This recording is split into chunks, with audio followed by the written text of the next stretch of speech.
Well, new data released by UNICEF shows the number of adolescent deaths from AIDS has tripled over the last 15 years.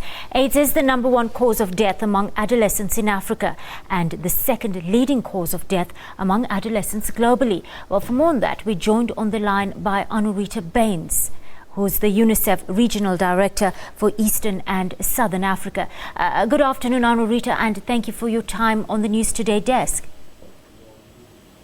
Good afternoon. Thank you for having me. Anurita, adolescents are still the hardest hit among HIV-affected populations. It's the only group which the mortality figures we see are not declining. Why is it so difficult to break the backbone of this disease in this age group specifically? We've made tremendous progress in East and Southern Africa in terms of the HIV/AIDS response, scaling up treatment, increasing awareness, and we're realizing now that we're looking at the data that we've actually come this far without paying enough attention to adolescents. As you mentioned, AIDS-related deaths among adolescents have tripled in the last 15 years, and we're seeing that the majority of adolescents living with HIV are in East and Southern Africa. 2 out of every 3 adolescents living with HIV is in this region. And we're at a moment where we're realizing we haven't had great data, that we need to really focus on the 10 to 19-year-olds and provide them with access to the services, protection and care that they so rightly deserve as much as anyone else.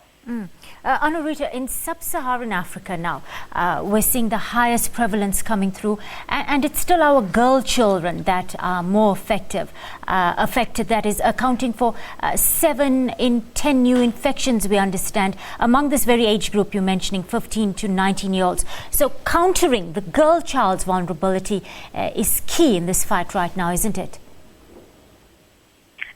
Absolutely. We've known for many years about the disproportionate impact of HIV on women, on young women in particular, and girls. And right now, as you said, we're seeing that 7 out of every 10 new infections among 15 to 19-year-olds in Africa are among girls. There are a whole range of reasons and responses. Part of it are these sort of big issues around gender inequality, not having as much access or ability to go to school in parts of East and Southern Africa, so not having the information, not having the power or the ability to negotiate safe sex or the use of a condom.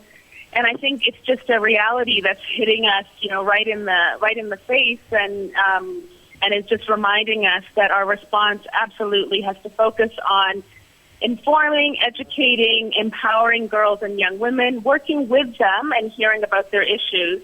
And I think as well, really looking at some of those gender norms, gender inequality, and also working with boys so that we are raising a generation that has respectful relationships, that understands what it means to have an equality in a partnership. So I think there a whole range of issues, and just having that information and data really implores us to do more. Anurita Baines, thank you for your time on the News Today desk. She's the UNICEF Regional Advisor on HIV and AIDS for Eastern and Southern Africa.